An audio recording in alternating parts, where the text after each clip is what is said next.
যে টপিকগুলো আছে টপিকগুলো ভালো করে দেখে নাও। আজকে যোজ্যতা নিয়ে একটু ডিটেলসে আলোচনা করব। যোজ্যতা আছে ক্যাটায়ন অ্যানায়ন, রাদারফোর্ডের পরমাণু মডেল এবং তার ত্রুটি, আর হচ্ছে বোরের পরমাণু মডেল এবং তার ত্রুটি। এই চারটে বিষয় নিয়ে আজকে আলোচনা করব। আর একটু ডিটেলসে যোজ্যতা নিয়ে আলোচনা করবো যাতে সুবিধা হয়।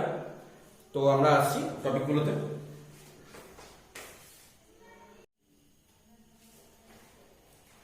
তো যেটা বলছিলাম, আগের দিন যোজ্যতা নিয়ে একটুখানি বলা হয়েছিল, পুরোটা বলা হয়নি।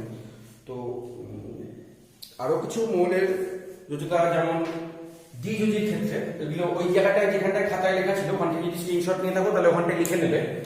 দ্বিযোজী মৌলের মধ্যে আরো কিছু আছে, জিঙ্ক আছে, ম্যাগনেসিয়াম আছে, ঠিক আছে। আর যদি পঞ্চযোজী অব্দি বোধহয় সম্ভবত আগের দিন দেখিয়েছিলাম। তো ষড়যোজীর মধ্যে আরো কিছু আছে, হচ্ছে সালফার আছে, ক্রোমিয়াম আছে ষড়যোজীর মধ্যে, মানে 6 যোজতা সম্পন্ন সালফার, ক্রোমিয়াম, ঠিক আছে। ক্রোমিয়াম 4এও আছে। তো এই দুটো মাথায় রেখো, এগুলো হচ্ছে মৌলের যোজ্যতা। মৌলের যোজ্যতাগুলো মাথায় রাখাটা খুবই দরকারি। আর এরপরে যেটা আসবো সেটা হচ্ছে মূলকের যোজ্যতা। মূলকের যোজ্যতা কিরকম? মূলক বলতে আমরা কি বুঝি? পরমাণু বা পুঞ্জীভূত পরমাণু যারা একটি রাসায়নিক বিক্রিয়ায় অখণ্ড পরমাণুর মতো অংশগ্রহণ করে তাদেরকে বলা হয় মূলক সাধারণভাবে। তো মূলকের চার্জ হতে পারে, ক্যাটায়ন হতে পারে, অ্যানায়ন হতে পারে। তো আমরা দেখে নিই মূলকগুলো কিরম কিরম যোজ্যতায় থাকতে পারে।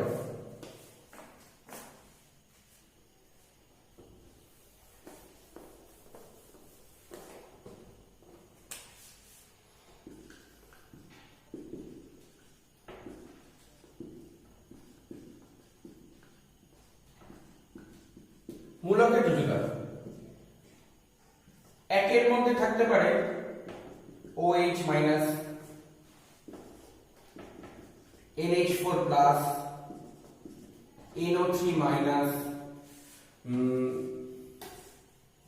Cl মাইনাস,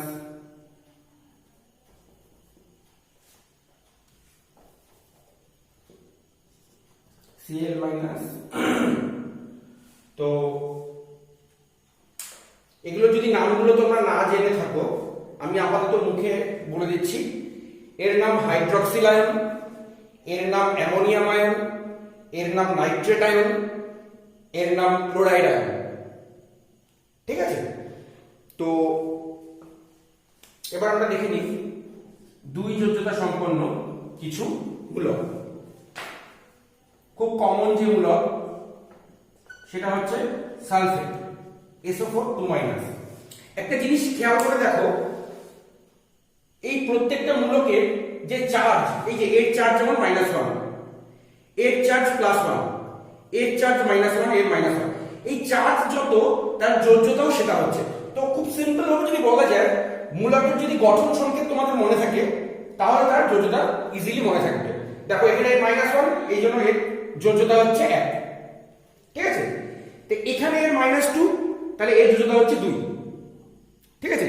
এবার -2 যোজ্যতা বিশিষ্ট আরো কিছু মূলক আছে, যেটা হলো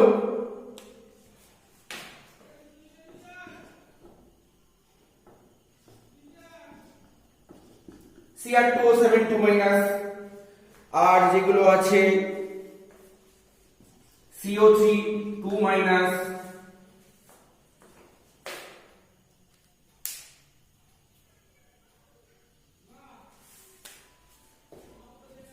CrO4 2-,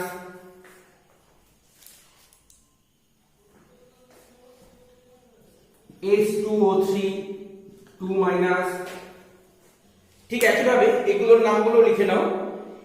এটার নাম সালফেট, সবাই জানো সালফেট। এর নাম ডাইক্রোমেট, এর নাম হচ্ছে কার্বনেট, এর নাম ক্রোমেট, এর নাম thiosulphate. I repeat, sulphate, dichromate, carbonate, chromate, thiosulphate, ঠিক আছে। তো এবার আমরা চলে আসবো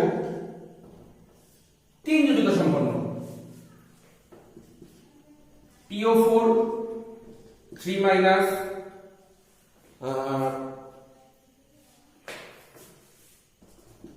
AsO4 3 minus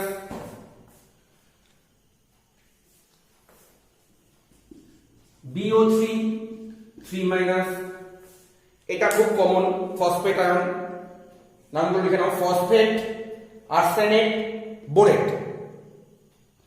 এটা বোরন আছে বলে বোরেট, আর এটার নাম হচ্ছে আর্সেনেট কারণ এটা আর্সেনিক, AS। তো আপাতত এত অবধি মনে রাখতেই হবে। নামগুলো আরেকবার রিপিট করে দিচ্ছি, ফসফেট, আর্সেনেট, বোরেট। আমি প্রথম থেকে নামগুলো আরেকবার রিপিট করে দিচ্ছি, ভালো করে দেখে নাও।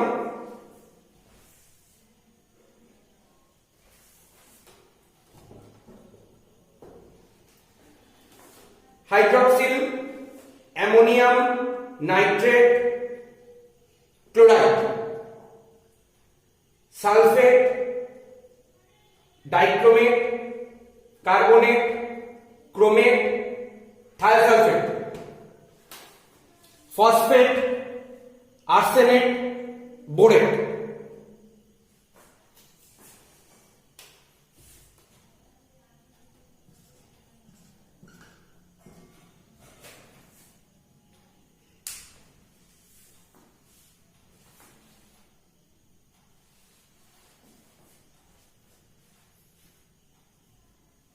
এটার নামও লিখে রাখতে পারো, এর নাম হচ্ছে ক্লোরেট। এটা ক্লোরাইড, এটা ক্লোরেট, ঠিক আছে? এখান থেকে স্ক্রিনশট নিয়ে নাও।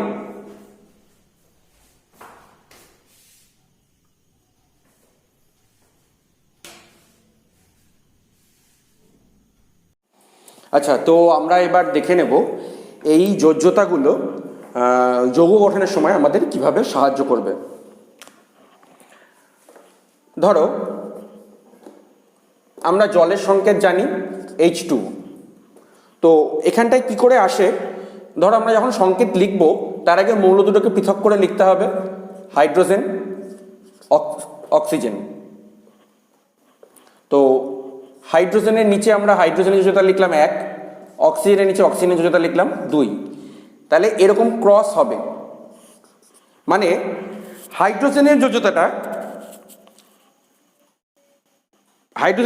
যাবে হচ্ছে অক্সিজেনের মলিকুলার নাম্বারে, নাম্বার অফ অ্যাটমে, আর অক্সিজেনের যোজ্যতাটা যাবে হচ্ছে নাম্বার অফ হাইড্রোজেন অ্যাটমে।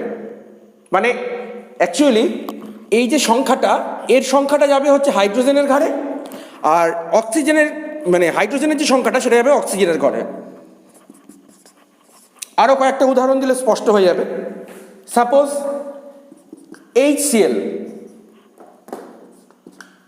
এর 1 এরও 1, তাহলে ক্রস করলে H1Cl1। সবাই জানো H1Cl1 এভাবে লেখা হয় না, যখন দুটো সেম নাম্বার চলে আসে তখন সেটাকে আমরা অমিট করে দিই, মানে অ্যাকচুয়ালি এর সংকেতটা হবে হচ্ছে HCl, ঠিক আছে? তো আরও কিছু যোজ্যতা লেখা যাক।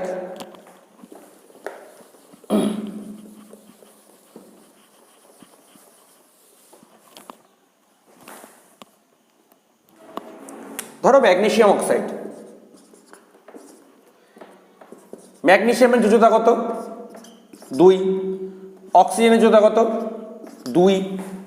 খুব simple, cross.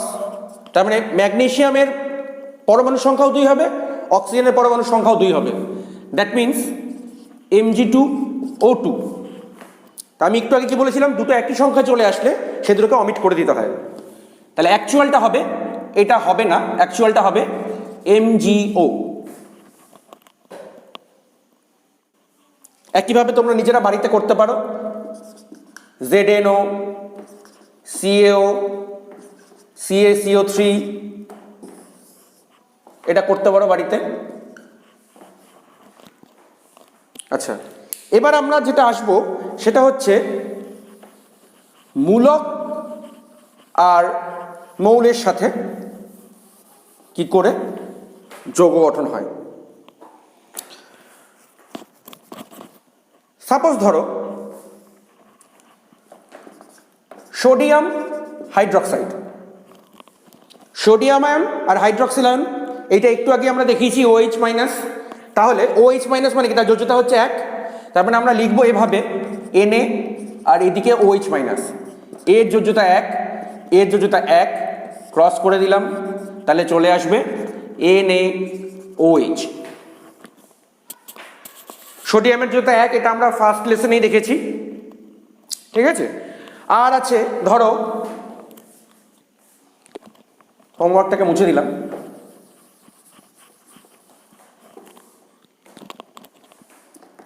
Calcium hydroxide CaOH whole twice. কীভাবে আসছে?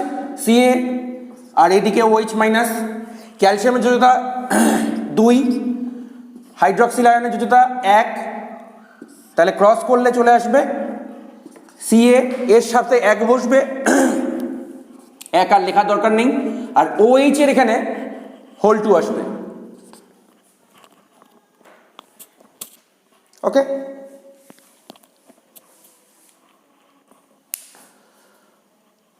মুছে দিচ্ছি এটা।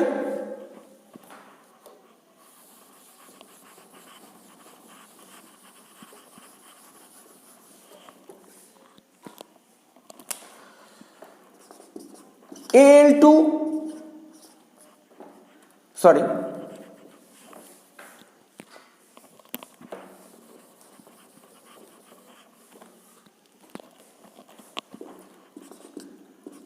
Al2SO4 whole thrice. দেখো এখানটায় কি করে আসছে, অ্যালুমিনিয়ামের যোজ্যতা কত 3, SO4 2 মাইনাস সালফেটের যোজ্যতা কত 2, ক্রস করলে চলে আসছে অ্যালুমিনিয়ামের সাথে বসছে 2, খুব সিম্পল, আর সালফেটের সাথে বসবে 3। সালফেটের সাথে 3টা এরকমভাবে কেউ বসিয়ে দিও না, সালফেট এভাবে যদি কেউ লেখে তার মানে এটা 43 হয়ে যাবে অ্যাকচুয়ালি হিসাব মতো, কিন্তু ওরকম নয়, এটা হোল থ্রাইস, এটা হোল থ্রাইস বা হোল 3 বলতে পারো, মানে এই সালফেটের টোটালটা হোল 3, মানে 3টে সালফেট মূলক এখানে থাকবে যুক্ত, 2টো অ্যালুমিনিয়াম পরমাণু আর 3টে সালফেট মূলক। ইজি, বাড়িতে প্র্যাকটিস করতে পারো।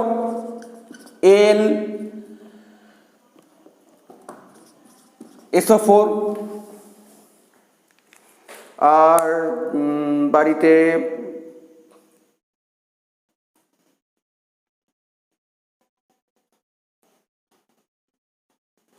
ঠিক আছে, আরও আসছি আমরা, আপাতত এটুকুই। আর এবার যেটা দেখাবো, দুটো মূলক যদি যুক্ত হয় তারা কিভাবে যুক্ত হয়।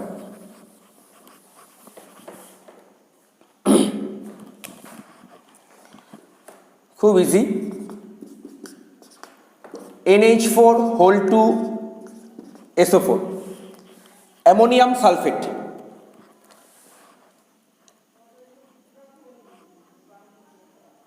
তাহলে NH4 প্লাস আর SO4 2 মাইনাস, এর যোজ্যতা কত 1, এর যোজ্যতা কত 2, ক্রস করলাম, তাহলে NH4 হোল 2 SO4।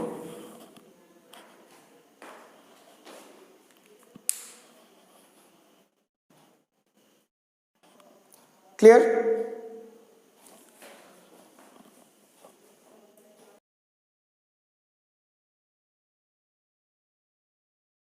আচ্ছা, নেক্সট যে টপিক যেটা আছে সেটা হচ্ছে ক্যাটায়ন এবং অ্যানায়ন।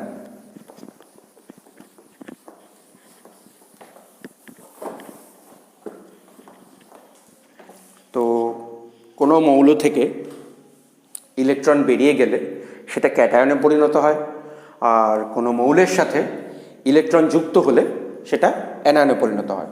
খুব সিম্পল, ধরলাম M একটা মৌল, যেটা থেকে ইলেকট্রন বেরিয়ে গেল, ঠিক আছে, তাহলে যেটা পরিণত হবে সেটা হবে হচ্ছে ক্যাটায়ন। তো কেন ইলেকট্রন বেরিয়ে গেলে এটা ক্যাটায়ন হচ্ছে? কারণ ইলেকট্রন হচ্ছে নেগেটিভলি চার্জড। তো একটা খুব সিম্পলভাবে বোঝো, ধরো একটা পরমাণু যার এটা নিউক্লিয়াসে ধরো 10টা প্রোটন আছে, তাহলে বাইরের কক্ষপথেও 10টা ইলেকট্রন থাকবে। এবার এখান থেকে যদি একটা ইলেকট্রন বেরিয়ে যায়, তাহলে বাইরের কক্ষপথে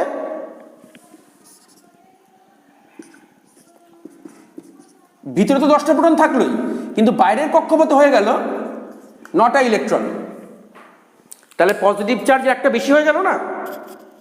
10টা প্রোটনের থেকে 9টা ইলেকট্রন বাদ দিলে কটা হয়? একটা প্রোটন বেশি থাকছে, তার মানে একটা পজিটিভ চার্জ বেশি থাকছে, সেই পজিটিভ চার্জটা এখানে দেখানো হয়েছে।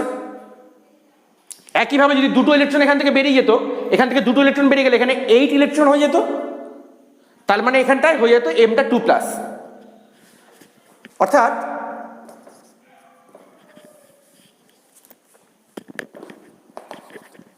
যদি এরকম হতো M2+ প্লাস 2 ইলেকট্রন, এরকম হতে পারতো। যদি দুটো ইলেকট্রন বেরিয়ে যেত তাহলে 2+ হতো, যতগুলো ইলেকট্রন বেরিয়ে যাবে ততগুলো প্লাস হবে। ক্লিয়ার?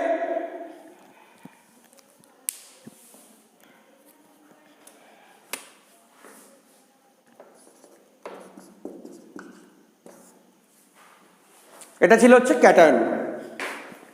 এবার আমরা চলে আসবো অ্যানায়নের উৎপত্তিতে।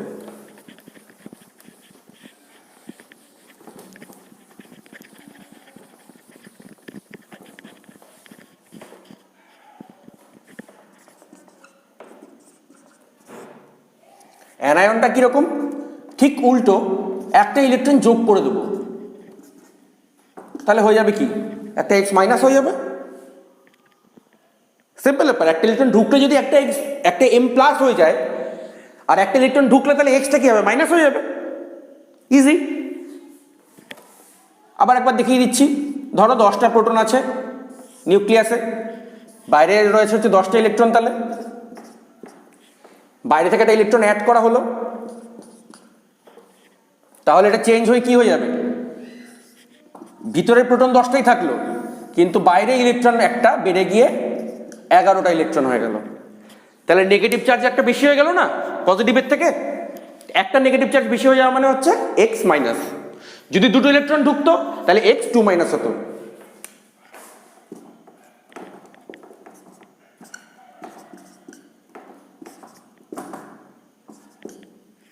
এরকম হয়ে যেত।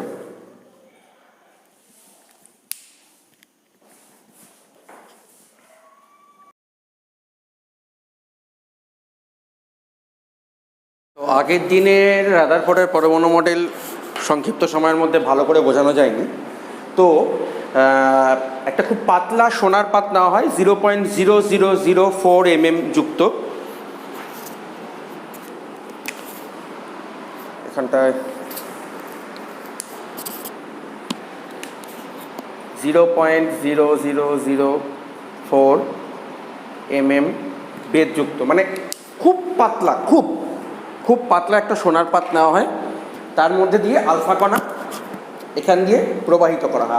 আলফা কণার স্রোত ওই সোনার পাতের মধ্যে দিয়ে প্রবাহিত করা হয়। তো তার ফলে দেখা যায় যে অধিকাংশ আলফা কণা পাস থ্রু করে যাচ্ছে। পাস থ্রু মানে কি? সরাসরি বেরিয়ে যাচ্ছে, মানে যে পথে এসেছিল সে পথেই চলে যাচ্ছে। এইখানটায় অ্যাকচুয়ালি একটা জিঙ্ক সালফাইড ZnS দেখতে পাচ্ছ সবাই?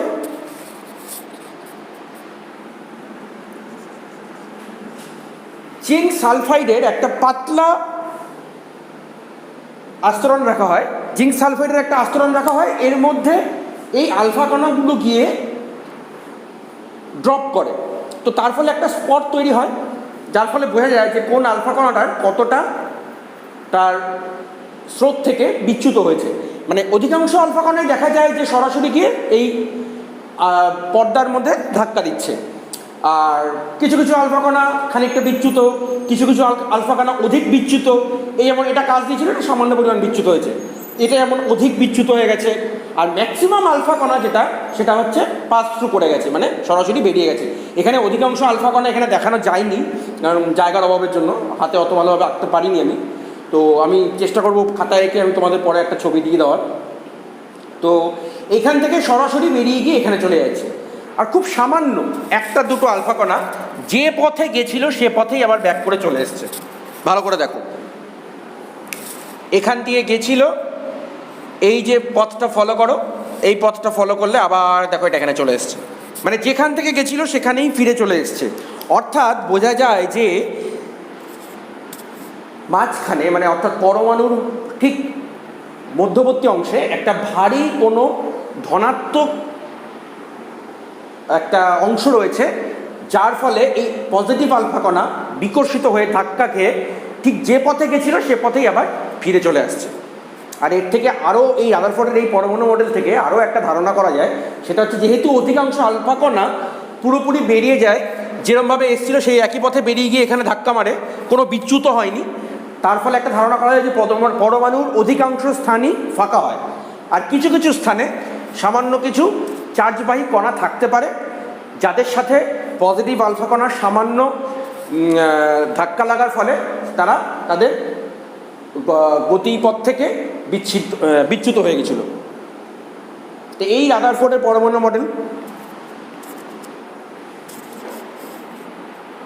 আচ্ছা, তো রাদারফোর্ডের পরমাণু মডেল থেকে পরমাণুর নিউক্লিয়াস, ইলেকট্রন, প্রোটন এগুলো নিয়ে একটা ধারণা পাওয়া গেছিল। তো ইলেকট্রনগুলো নিউক্লিয়াসকে কেন্দ্র করে আবর্তন করবে এবং ইলেকট্রনগুলি নেগেটিভলি চার্জড হতে পারে। যাই হোক, তো নিউক্লিয়াসের মধ্যে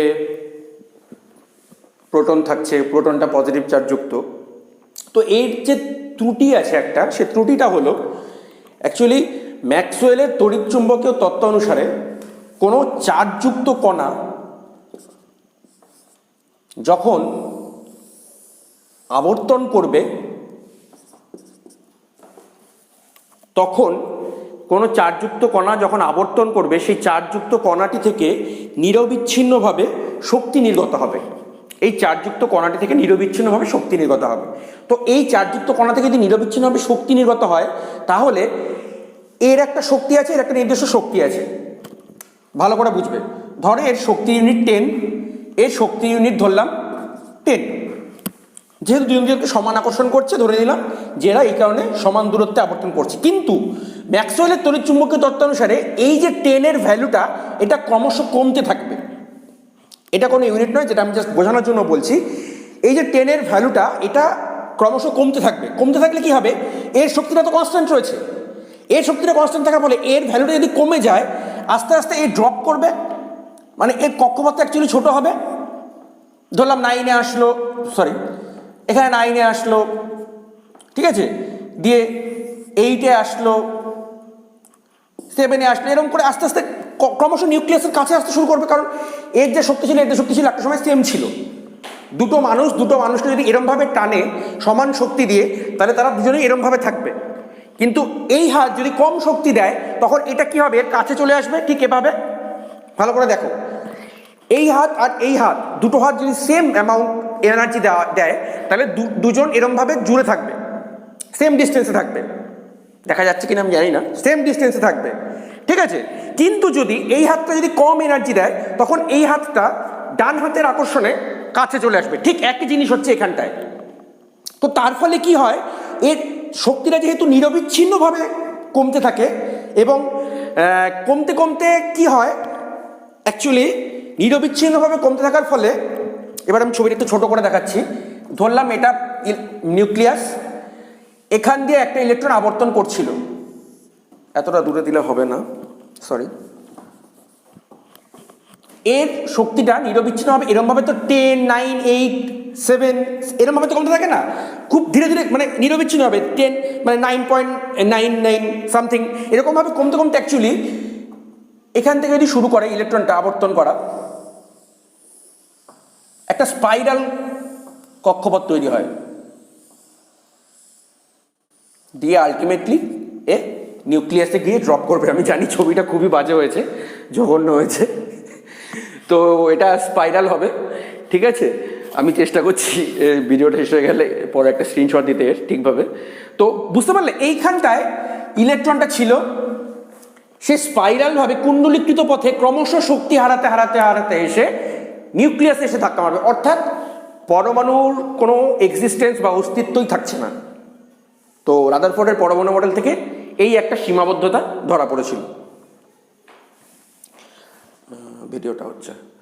আর দ্বিতীয় যে সীমাবদ্ধতাটা সেটা হচ্ছে, যেহেতু এখান থেকে এই ইলেকট্রনটা থেকে নিরবিচ্ছিন্নভাবে শক্তি নির্গত হবে, তড়িৎচুম্বকীয় শক্তি তরঙ্গরূপে নির্গত হবে, তো তার ফলে আমরা একটা কন্টিনিউয়াস স্পেকট্রাম দেখতে পাওয়ার কথা।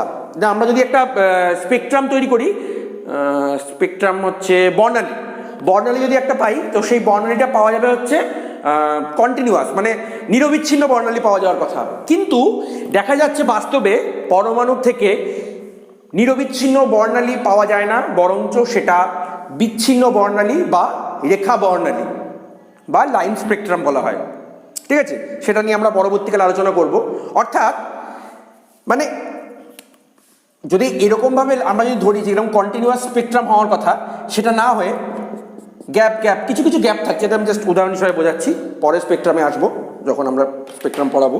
তো গ্যাপ থাকছে, অর্থাৎ কি নিউক্লিয়াসটা স্টেবল থাকছে, আর ইলেকট্রনটা যখন রোটেট করছে, মুভ করছে চারিদিকে, তখন সবসময় তার তড়িৎচুম্বকীয় শক্তি বিকিরণ করছে না, ঠিক আছে। এই জিনিসটা ভাবার বিষয়, এটা কেন করছে না সেটা আমরা পরবর্তীকালে আলোচনা করব। তো এটাই হচ্ছে তার ত্রুটি, যে কন্টিনিউয়াস স্পেকট্রাম বা নিরবিচ্ছিন্ন বর্ণালী পাওয়ার কথা ছিল রাদারফোর্ডের পরমাণু মডেল অনুসারে, কিন্তু বাস্তবে যে বর্ণালী পাওয়া যায় সেটি বিচ্ছিন্ন বর্ণালী।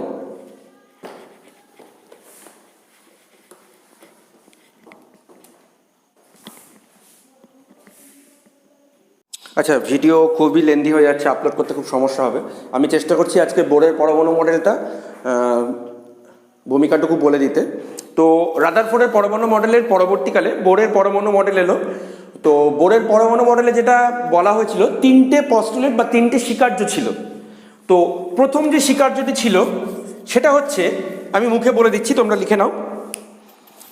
ইলেকট্রনগুলি নিউক্লিয়াসকে কেন্দ্র করে নিজের ইচ্ছে মতো যে কোনো বৃত্তাকার কক্ষপথে আবর্তন করতে পারবে না, কেবলমাত্র কতকগুলি নির্দিষ্ট ব্যাসার্ধের বৃত্তাকার কক্ষপথে আবর্তন করতে পারে। এই যে কক্ষপথগুলিতে আবর্তন করতে পারে, সেই কক্ষপথগুলির ক্ষেত্রে যখন আবর্তন করবে, তাদের কৌণিক ভরবেগের মান mvr = nh/2π এর সমান হবে। অর্থাৎ আর হচ্ছে যে বৃত্তাকার কক্ষপথে মানে আবর্তন করবে, আর ভি হচ্ছে তার কৌণিক বেগ, এম হচ্ছে ইলেকট্রনের ভর। তো এইটা হচ্ছে কৌণিক ভরবেগ আমরা পড়েছি mv, আর কৌণিক ভরবেগ হচ্ছে mvr। তো বলা হচ্ছে যে নির্দিষ্ট সেই কক্ষপথগুলিতে আবর্তন করতে পারবে যে কক্ষপথগুলির কৌণিক ভরবেগের মান, h/2π এর, এই ফ্যাক্টরটার h/2π এর পূর্ণ সংখ্যার সরল গুণিতকের সমান হবে, ঠিক আছে। তো পূর্ণ সংখ্যার সরল গুণিতক বলতে অ্যাকচুয়ালি n দিয়ে এখানে মাল্টিপ্লাই করা হয়েছে। এখানে n = 1 2 3 4 5 6 7 এত অবধি হতে পারে, এই পূর্ণ সংখ্যার সরল গুণিতক অবধি হতে পারে। এখানে কেন 1 থেকে 7 অবধি এলো এটা আমরা পরবর্তীকালে বুঝিয়ে দেবো, এর মধ্যে কোয়ান্টাম নাম্বার চলে আসবে। তো যাই হোক, এইটুকু বোঝা গেল যে কোনো কক্ষপথে আবর্তন করতে পারবে না। তার মানে কতগুলি কক্ষপথ হচ্ছে অ্যাকচুয়ালি 7টা। এর মান 1 বসালে একটা কক্ষপথ পাবো, 2 বসালে একটা পাবো, 1 আর 2 এর মধ্যবর্তী কোনো অংশে কিন্তু থাকছে না, এটা ফিক্সড, ঠিক আছে। এখানে কোনো ভুল ছিল না। আর সেকেন্ড যে পস্টুলেট বা সেকেন্ড যে স্বীকার্য, দ্বিতীয় স্বীকার্যতে বলা হলো, এই বৃত্তাকার কক্ষপথগুলিতে আবর্তন করাকালীন ইলেকট্রনগুলি কোনো শক্তি গ্রহণ বা বর্জন করবে না। অর্থাৎ এই ইলেকট্রনগুলি মানে এই ইলেকট্রনগুলি মানে যখন আবর্তন করছে এই নির্দিষ্ট কৌণিক ভরবেগ যুক্ত কক্ষপথগুলিতে, তখন তারা কোনো পরিমাণ শক্তি গ্রহণ বা বর্জন করবে না।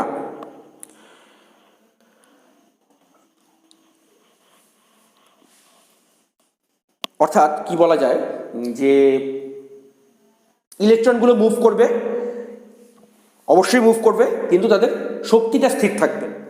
এই জন্য এই কক্ষপথগুলিকে স্থায়ী কক্ষপথ বলা হতো। ঠিক আছে, স্থায়ী কক্ষপথ বা স্টেশনারি অরবিট। আর তাহলে এটাকে আমরা নাম দিই কৌণিক ভরবেগ, অ্যাঙ্গুলার মোমেন্টাম।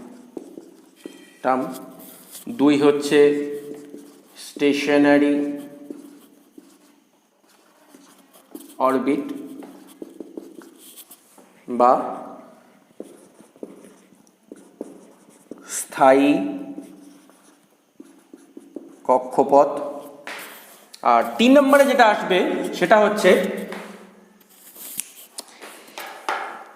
ইলেকট্রনগুলি কোনো উচ্চতর সুস্থিত কক্ষপথে আবর্তন করাকালীন যদি নিম্নতর শক্তি স্তরে নেমে আসে, তখন সেই ইলেকট্রনটার যে অতিরিক্ত যে শক্তিটা নির্গত হবে সেটা তরঙ্গের আকারে বাইরে নির্গত হবে। কারণ উচ্চতর শক্তি স্তর মানে হচ্ছে সেখানে তার ইলেকট্রনের শক্তিটা বেশি থাকছে, এবং সেটা যখন নিম্নতর শক্তি স্তরে নেমে আসছে তখন তার মানে তাকে কিছু পরিমাণ শক্তি বর্জন করতে হবে, তবেই সে নিম্নতর শক্তি স্তরে নেমে আসতে পারবে। অর্থাৎ একইভাবে যদি নিম্নতর শক্তি স্তর থেকে উচ্চতর শক্তি স্তরে যেতে হয়, তাহলে ইলেকট্রনটাকে নির্দিষ্ট পরিমাণ কিছু শক্তি গ্রহণ করতে হবে। উচ্চতর থেকে নিম্নতরতে এলে শক্তি বর্জন করছে, নিম্নতর থেকে উচ্চতরতে গেলে শক্তি গ্রহণ করছে। তো শক্তি যখন বর্জন করবে সেটা তখন তরঙ্গের আকারে বর্জন করবে। তো ধরলাম একটা উচ্চতর শক্তি স্তর N2 থেকে নিম্নতর শক্তি স্তর N1 এ নেমে এলো।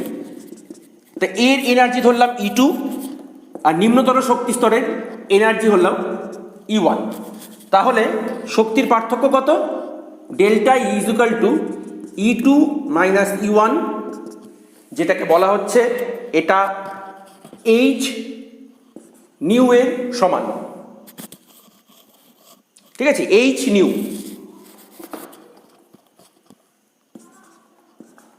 H নিউ এর সমান।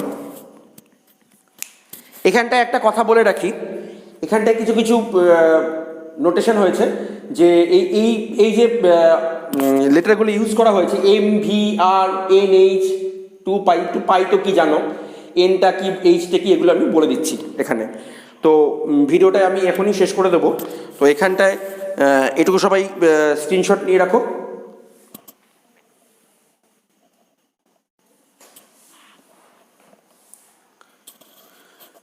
এখানটায় আমি মুছে দিচ্ছি।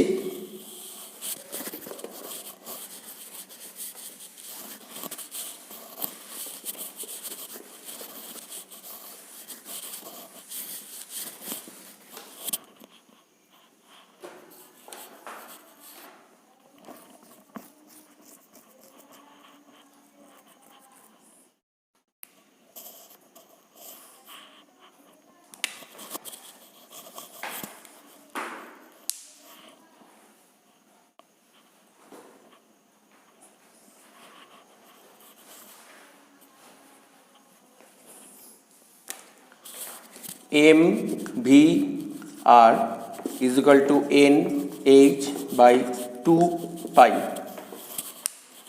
এখানটায় M হচ্ছে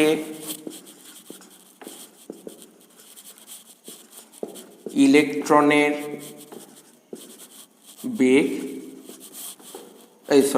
ইলেকট্রনের ভর। ভি হচ্ছে ইলেকট্রনের কৌণিক বেগ, আর হচ্ছে বৃত্তাকার কক্ষপথের ব্যাসার্ধ। N is equal to মুখ্য মুখ্য কোয়ান্টাম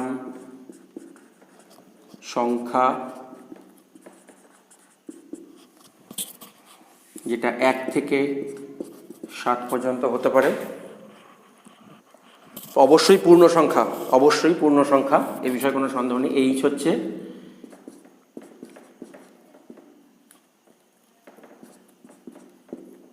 প্লাঙ্কস কনস্ট্যান্ট,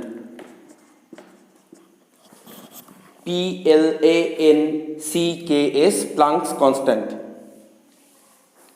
ঠিক আছে।